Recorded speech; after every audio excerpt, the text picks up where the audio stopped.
I'm gonna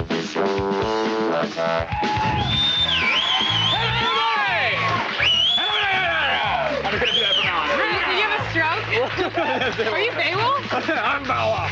Welcome to Attack the Show, TV's only source for all the stuff you care about. You have a happy Thanksgiving, everybody? Yeah!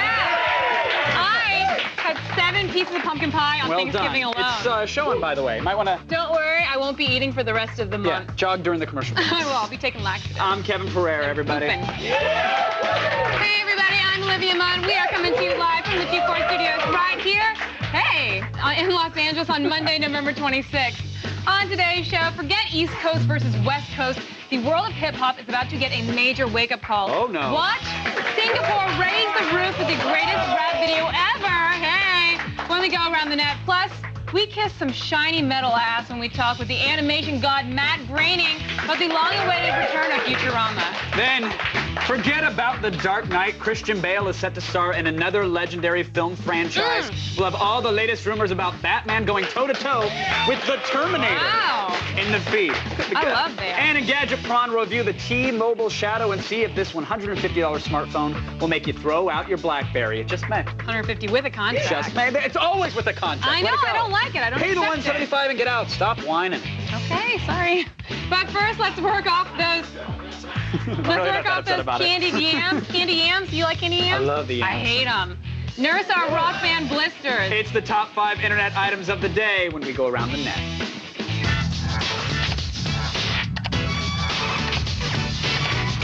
By the way, if you're playing Rock Band, don't let your mom sing Blue Oyster Cult. Like, no, Don't Fear the Reaper. Did she know the words? It was terrible. It was terrible. And Dad couldn't grasp, like, reading the word at the right time, so he would just read the long line of words as they scrolled through the You learned from me, then? It was terrible. All right. In honor of the passing of Thanksgiving, today's number 5 around the net is from the one thing that goes best with gorging yourself on butter-soaked foods, besides the Pepto, that is. Now, this is from Saturday's football game between Maryland and North Carolina State, where ACC official Ron Cherry called a personal foul against the Wolfpack. But instead of leaving it at that, he added a bit of flair description. Tony Brown. Personal foul, 69, offense. He was giving them the business. That's a good one. Giving him the business. Ron Cherry with the quote of the year. Oh, giving him the business. Can you look that up in the rule book? Yeah, it is very funny. Giving him the business. Now, I understand that seems like an old-time phrase, but I don't know if you guys know this. It was actually famously used in a football game before. Now, official Ben Drath used this term to describe an extra-violent sacking of the Bills' Jim Kelly by the Jets' Mark Gastineau in the year 1986. Personal foul, ENunn, televised dissemination of misinformation. No, you know. Actually, what was that? Actually, no, I think it was a good call. I'm not going to lie, and I think it was a good call because it was Marty Lyons who actually made the tackle, not Mark Gastineau. So I think that was fair. I'm just saying. I Googled it. I'm okay being corrected, but when did we get a ref on set? You should really check your email once in a while. Just log in. It's not going to kill you. Okay, I'll try that. Coming in at number 4, music simulation games like Guitar Hero 3 and Rock Band are bringing rhythm games to America, but not everyone is really happy about it. No, just take the fine folks over at the Blend Tech Labs. Tom Dixon is mad that there's not more variety in the Guitar Hero songs, so we decided to void his warranty in the most satisfying of ways. Now, a few of my 27 grandchildren suggested that I purchase Guitar Hero 3, but it doesn't play the Beach Boys. So I'm going to blend it.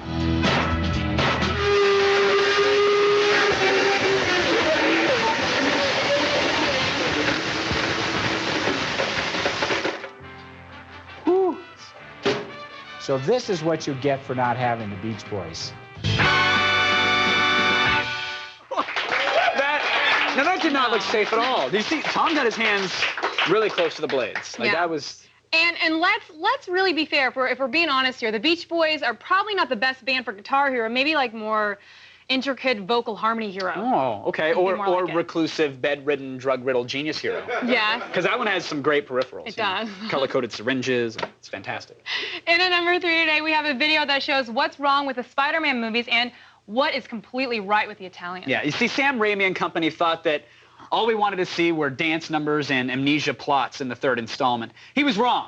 All right? After seeing the trailer for Italian Spider-Man, you will realize what we were all missing out on this past summer.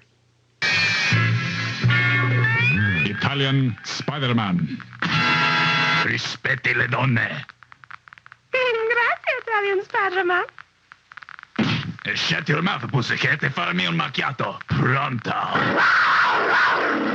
Italian Spider-Man. Italian Spider-Man. Azione.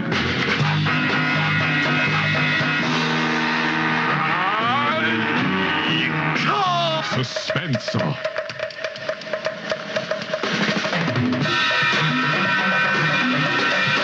Goblin.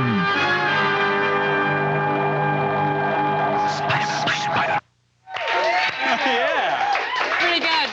Now, fun fact, during the filming of Italian Spider-Man, the lens had to be cleaned every other shot because there was so much grease in the air.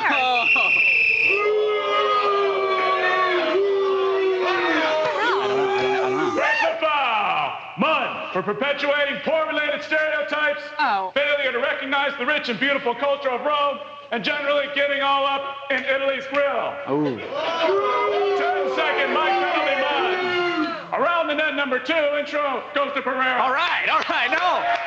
That's good. That is so Actually, messed sweetheart, up. they can't. Your mic. There was a 10-second mic penalty, so they're not going to hear you. Don't worry about it. At number 2 today is a new celebrity commercial campaign for Blizzard's little-known game, World of Warcraft. Now, these actually debuted right before Thanksgiving, but we were all too busy chasing turkeys around with RC wagons to notice, right, Olivia?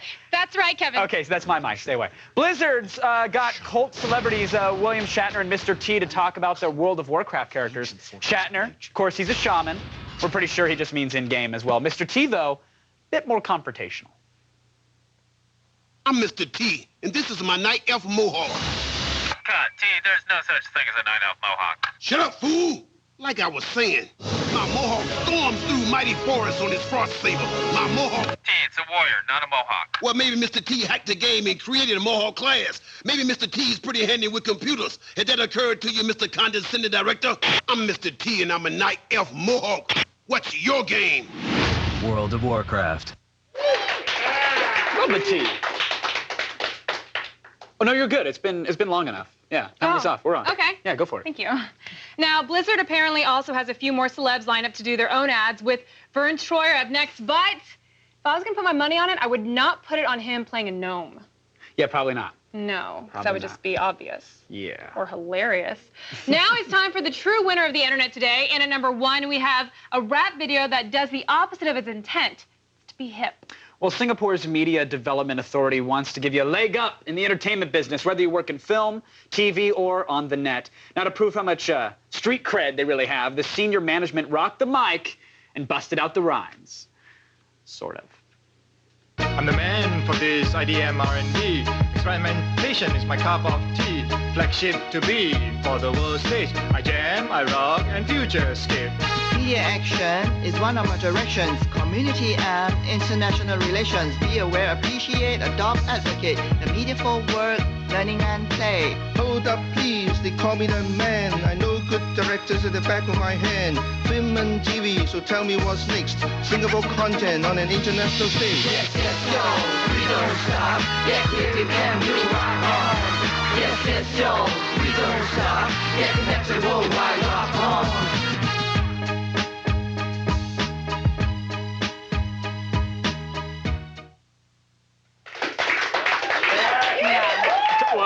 Do I have to say it? Because I'll...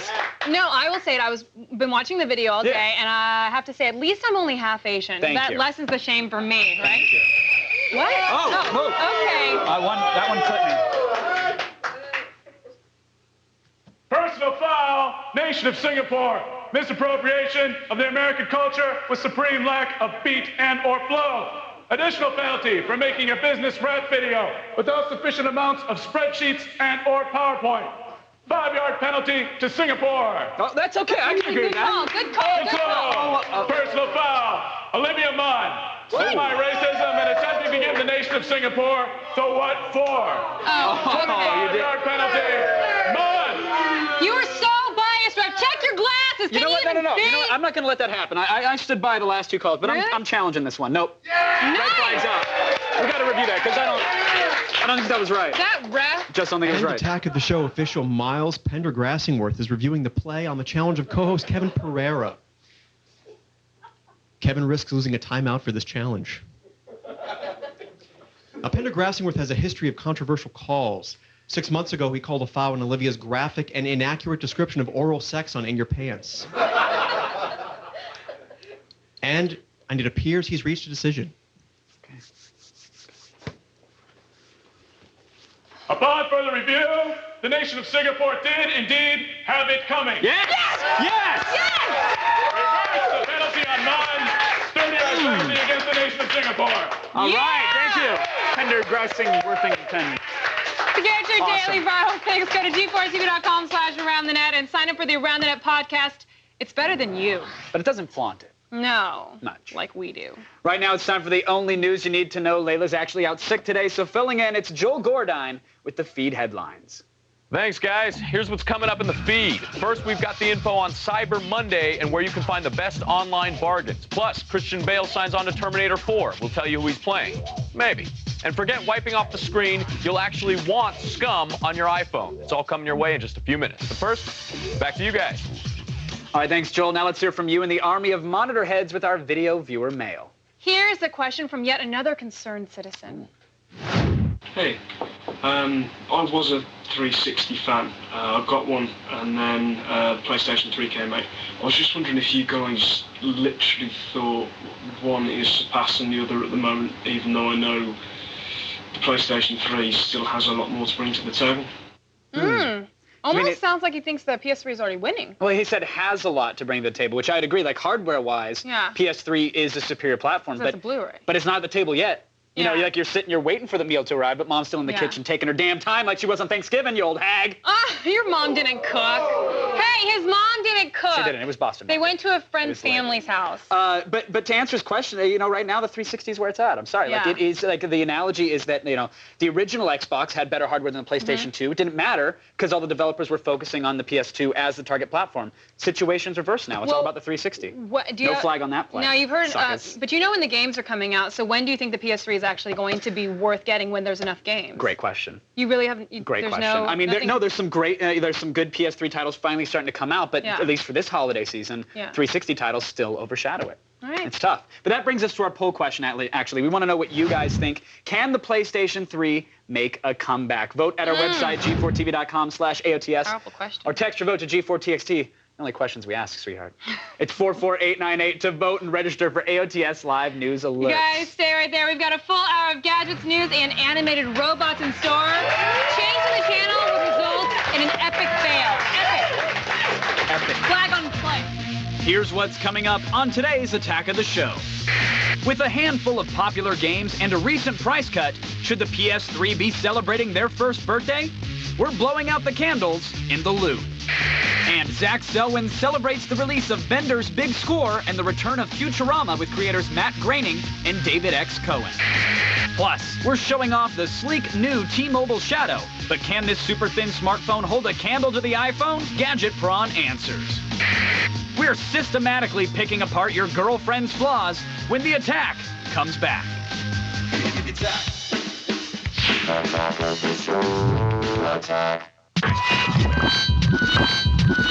The lazier the developer, the happier the gamer. The reason comes in 60 seconds. Game developers have big teams of engineers, artists, even game testers, working long hours day in and day out. But no matter how many nights and weekends these guys put in, they can never beat the sheer man hours available to the gamer nation. I mean, this is how we got Counter-Strike, gamers working on mods in their own homes. Now, it's great developers are finally starting to embrace this, not just by opening up their games for people to make their own levels and skins, but by making games like Spore and Little Big Planet that are wholly dependent on the players for content. I hope we are finally entering an era when all games are left open for the creativity of the gamers themselves. I'm Morgan, and that's been a minute.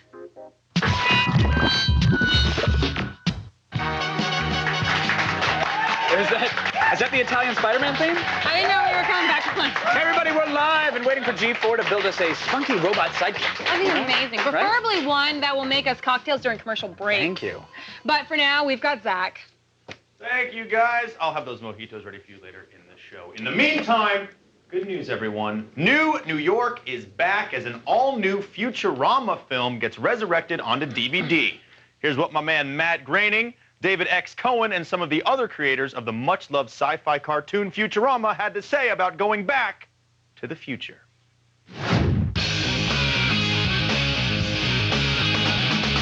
You know, Futurama was always considered the ugly stepchild of The Simpsons, but Fox is changing all that by bringing out a brand new movie to DVD that's coming out real soon. We're here with people who work behind the scenes to make it all happen.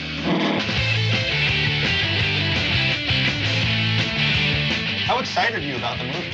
Very excited. But he said, yes, no, it's really, really cool to be back. We're back, baby.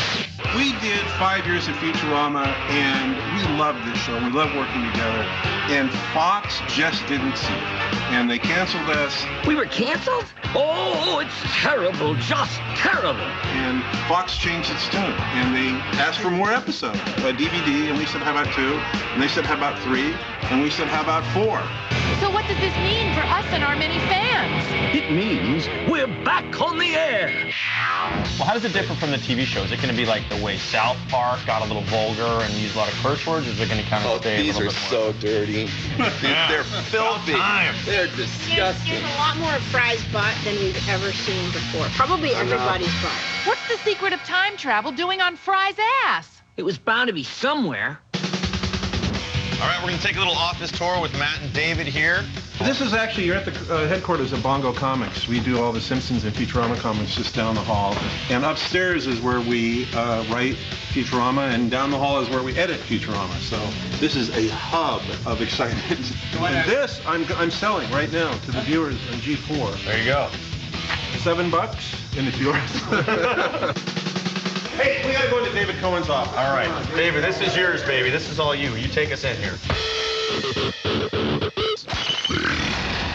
All of my scripts from The Simpsons and Futurama that I could not bear to throw out. Can I just point out something? The genius of David Cohen. Here's the original script. It has Fry, Leland, Bender saying, ah, mutants. And the mutants saying, ah, surface people. In his note to himself, better? Question mark? Well, you know how it is, man. Futurama, the new movie coming to DVD soon. So if drunken robots and one-eyed hotties are your cup of tea, go check it out. You're all fired.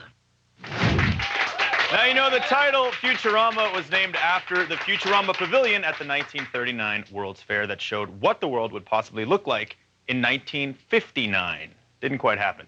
Back to you guys. No flying cars. All right, thanks so much, Zach. Yeah. Thank you, Zach. Yeah, no problem, guys. Yeah, what are you doing? I was trying to picture what you would look like with, just one eye. Why are you looking down here? Stop it. Are you done? Stop. Okay. Let's go over to Joel Gordine, who's got all the news you need to know. Thanks, guys. It's time to start the feed.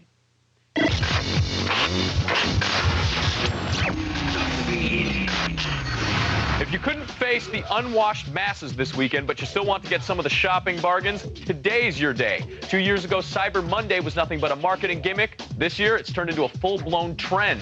While Black Friday is the biggest brick-and-mortar shopping day of the year, Cyber Monday has become the day for finding deals on the internet. Nearly 3/4 of stores on shop.com, including Walmart, Best Buy, and Circuit City, said they would offer special discounts online today. Get clicking.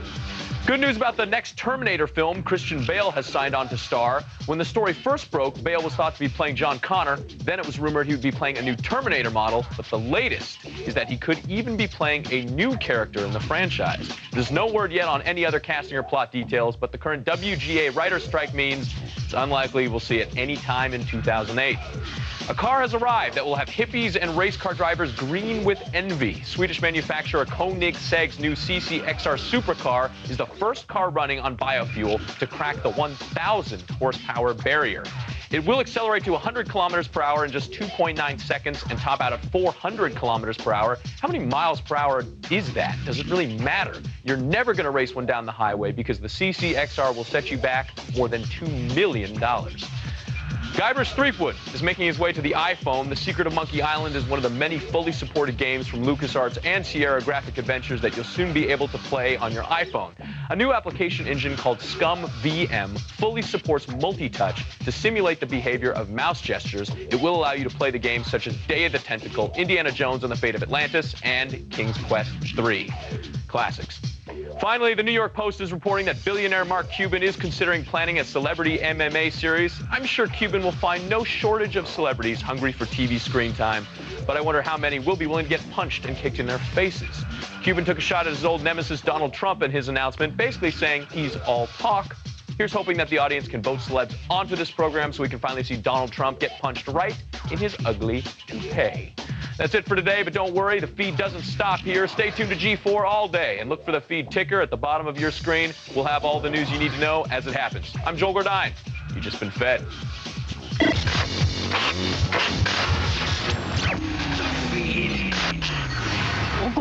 Thanks, Joel. We have one more breaking story for you. And if you spent your Thanksgiving weekend building your band career with Rock Band, you guys know what it is. Yeah, that's right. The Pereira household knows. The Pereira household is very sad. Many people had issues with the Stratocasters that came in the big blue box. The guitar eventually stops registering the downstrums, and for me, even some of the fret buttons, but that's a whole other issue, after only a few hours. Now, EA is honoring warranties on the guitars. However, be warned, it may take up to 2 weeks to get your replacement. In the meantime, if you have a 360, you can still use the old Explorers and the Les Pauls, but they, of course, lack the extra frets down below for shredding and the effect switch, which is awesome.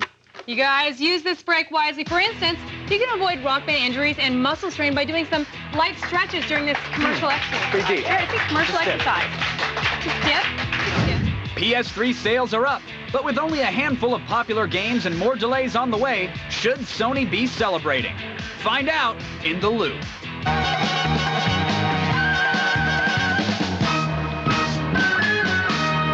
230999.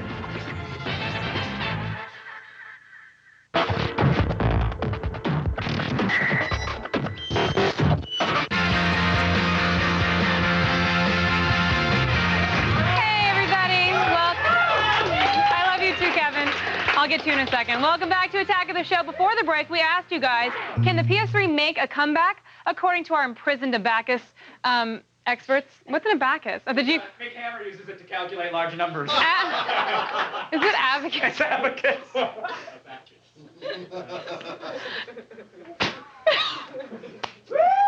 According to them, 72% say yes, it can make a comeback.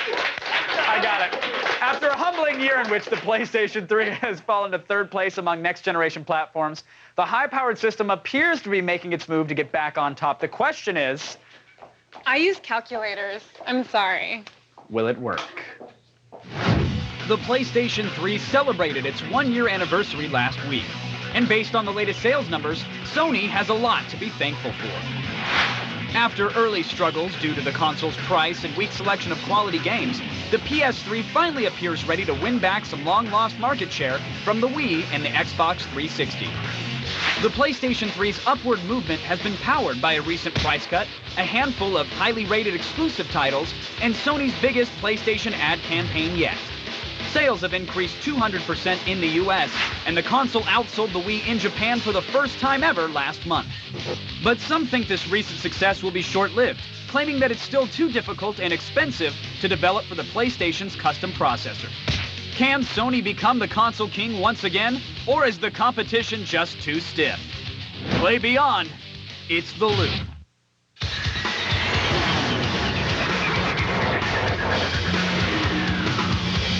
All right, my guest tonight, editor for EGM Magazine, and if you ask him, the star of the One Up Show, Shane Bettenhausen is here, and acting editor-in-chief for the PlayStation channel at IGN.com, Craig Miller. Welcome to The Loop, guys. Let's upset some Sony fanboys here and get into it. You know, they've seen a huge spike in sales since lowering the PS3's price. You got to give them that to $499. They introduced, of course, the mid-range option for $399. The console finally outsold the Wii in Japan for the first time ever, so all things are looking good, and that leads some to wonder, Shane, was price the only thing that was holding the PS3 back? It was the biggest thing, but they also had lack of games, and it's hard to make games for it. There's a lot of reasons why last year it just couldn't compete. And the other reason was the Wii and 360 are just great competitors, whereas PS1 and PS2, they didn't really have to face off against strong consoles. So it's been an uphill battle the whole way. The 4 or 5 last Dreamcast fans are still crying that you just said that they didn't have any real competition with the PlayStation 2. But Greg, can Sony actually afford to sell the PS3 at $400? I think they have to. I mean, this is a holiday that just has to something has to happen right now for them, or they guarantee they're in third place for the rest of the life cycle. Well, let's talk about the games then, because of course, Shane, you said that price was the biggest thing holding them back, but I think most gamers agree that the 360 is actually probably the best console for the multi-platform titles because it's usually the target platform when a developer sits down to flesh out a game. But what about Sony's exclusive titles? Well, this Christmas, they have a few really good games like Uncharted, Drake's Fortune, Warhawk, Heavenly Sword, Ratchet & Clank. Those are all exclusives, and they're really good. But they are still lacking the third-party exclusives. And as you said, like the multi-platform games just aren't as good still on PS3, and that's a big problem moving forward. Shane, you keyed in on a great point there. You said it right off the bat. A few good exclusives coming out this year. I mean, you look back, and Sony promised a lot coming into this holiday. You look at Lair, you look at Heavenly Sword. No matter what, public opinion is really swayed on those. So, I mean, they don't have that huge oomph they wanted. Plus, Little Big Planet, Home, everything getting delayed. But Greg, now what about the third-party titles that Shane did talk about? Is Sony going to be able to turn that around and get developers to start focusing on their platform, or is that battle completely over? It's a battle that's really hard to fight right now. I think once you see Home come out, you'll see more of a battle for third party. Because, I mean, let's not lie, we all love achievements. And if you don't love them, you loathe them to the point that you want to get them just so you can get your friends to shut up. So, I mean, you want those achievements. The trophy room is the reason that EA is going to start developing for the PS3 first? I think you're totally wrong. You're wrong, Greg. Because, Xbox 360 fans care about achievements, but PlayStation 2 fans, they don't even know what that is. I think the problem is it's just hard to program for. And until you see games that are lead platform PS3, like upcoming Burnout Paradise, which is actually better on PS3, that's the kind of thing that's going to change this momentum. If they're porting over, but that's just starting too. I mean, you're hearing people say that it is a harder system to develop for, so they are going to start doing PS3 first. But I think right now you were talking about Uncharted and Ratchet. If people can put out those kind of titles on the PS3, it's time for developers to just shut up about it being tough. If somebody can do a game that well and make it look that good, then it can't be that hard to develop for. But Greg, can somebody do a title like those if they're going multi-platform, or do they really then have to devote extra resources and time to making sure that it runs and looks that good on the PS3? Well, as consumers, we need to demand that. We shouldn't accept mediocrity in our industry. So, I mean, if somebody's going to say, oh, it's too hard to make it as good as the 360, if we're going to have Madden running at half the frames per second, I mean, something's got to give. Now, Shane, everybody, of course, talks about it being hard to develop for. We keep hearing these stories. Then we heard that a year down the road, and again, it's the one-year anniversary, we wouldn't have these issues. But then I hear that, the orange box is practically unplayable on the PS3. Then I hear that, Assassin's Creed is freezing up. I mean, yeah, it might be a firmware issue, but is there ever going to come a time where these stories cease to exist, where we stop hearing about how tough the PS3 is for developers? Well, it already is happening. A game like Call of Duty 4, which is a fantastic title, it is just as good across the two platforms. And the developer, Infinity Ward, they say, well, we knew it was harder, so we put more people on it, better people on it. So it takes some initiative, it takes some doing, but it is possible. And Burnout's another example. And I think moving forward next year, the gulf will shorten and the games will be better on PS3. Greg, what do you see coming up next year for the PS3? I mean, we've seen some exclusive titles for this holiday, but what do you think is around the corner for the PlayStation gamer? I think the biggest one for a lot of people is going to be Metal Gear 4. Obviously, everybody's jazzed up about that, and whether you worry about it being exclusive for only a year or whatever, that's what's going to drive, I know, a lot of people to go out and buy that PS3. Same thing with Little Big Planet. Finally having that kind of, it's never going to be the same online community that Xbox has, but having, user-generated content and voting on maps and really creating your own stuff is going to be fun and cool. Could either of those titles actually turn the tide of war, or will it just give the PS3 a fighting chance? It's going to give the PS3 a fighting chance, I think. I think it depends on how they do this holiday. I mean, talking about where they're going to be coming out of this. You figure right now, how many kids have already made their Christmas lists? And, I mean, they don't worry about what they can play down the road. No, I mean, they're worried about what they can play on Christmas morning. Right. So, I mean, Xbox's ad campaign is a perfect example. I mean, right now, Sony's putting up these ad campaigns that are really good, and they show a lot of cool stuff, and now they're starting to put out ones that say coming soon. But Xbox is very cut and dry with the Motley Crue song, play all the games everybody wants to play. All right, Shane, I want to give you very quickly the final word for this little loop discussion that we're having. PlayStation 3's second birthday, a year from now, where is the console? I think it'll be in a much better position than it is now. It's already selling a lot better than last year, and the games are coming. And, you kind of forget about the global market, and PS3 is kicking 360's ass in Europe and in Japan. And that from a global standpoint, I think within a year you'll see it's back, it's back to where it used to be. All right, I want to thank both Shane and Greg for joining us in the loop. Thank you, guys. Appreciate the discussion. Right now, though, let's go over to Olivia, who's ready to move. You were going to make a joke, weren't you, Kevin? I'm letting it slide. I'm letting it slide. Don't let it slide. It's okay. Forget the deals of Black Friday and Cyber Monday. The hottest gadgets out there can be found right here. It's time to attack this.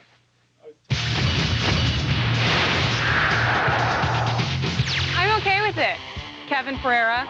First up, we have the latest new controller for the Wii Lightsword. Yes, you heard me correctly, Star Wars fanboys. Your dreams are now a reality. Well, sort of. It isn't Lucas branded, but it'll do the job. Slide the Wiimote into the handle of the pseudo lightsaber and turn it on to instantly power up your Jedi weapon. The Lightsword is comprised of 22 LEDs, and it features a realistic gradual power-up and a power-down function.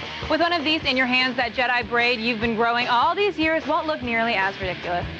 Next up, we have the Oculus Pocket Projector, by far the smallest projector available today. It comes in two different models, a 640 by 480 model that will project a 24-inch image from a yard away, or if you feel like stepping it up, you can fork over an extra C-note for the 600 by 800 design. This is a useful and versatile weapon in your digital arsenal, perfect for designing a cool art installation or just watching porn while on the go.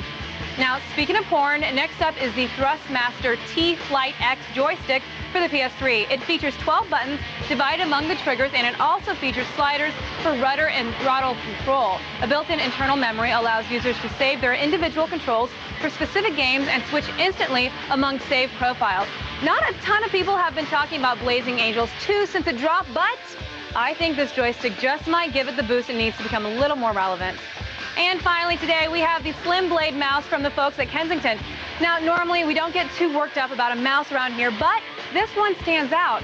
Portable and wireless with Bluetooth connectivity, it features a scroll button and standard mouse controls on one side, but if you flip it over, that's when things really heat up. The backside features an iPod Shuffle S navigation pad for managing all of your computer's digital media. With a range of 30 feet, it also allows you to roam free while maintaining total control. You guys, head on over to g4tv.com/AOTS for the links to these gadgets and lots more. You guys, doesn't hot chocolate sound really good right now? Well, according to my abacus, you have enough time to make one during the short break. So go ahead and double up on the packets. It's the holidays. Your instant messenger is education for the future. To find out more, call 1-800-372-4052 or visit us on the web. Dude, are you wearing that tonight? Well, you don't like it? I don't know, I mean, whatever. No, it's funny, it's me wearing it. How do they know what you like? Well, they know. I mean, you have a baby on board sticker on your guitar. I like Sheryl Crow. What? I met her once. She was quite nice. Everybody likes Sheryl Crow, man. Are you guys serious? See you later. Like to taste the thing. Coming up on the next AOTS, our resident film expert, Chris Gore, will be here to review the latest DVDs. Let me help you there. Thank you. Including Andy Samberg's Hot Rod and Skinwalker. Plus, we have your front row seats to the Nerdcore calendar release party, and you'll see some of the hottest geek girls in all the world. And then we continue our 20 days of Gadgetron with a review of the Infinity Cascade 5.1 home theater. You having fun there? Now for all things you guys saw today and more, go to g4tv.com/AOTS. Go ahead, get a single on Kevin, Soulja Boy, Superman. I don't know what right now. Then I got to shake it back or something. That's all I know. Oh, no, sorry. You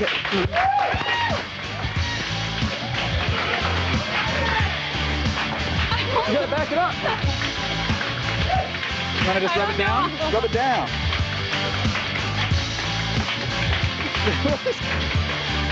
Want to sit on my lap? Tell me what you want for Christmas?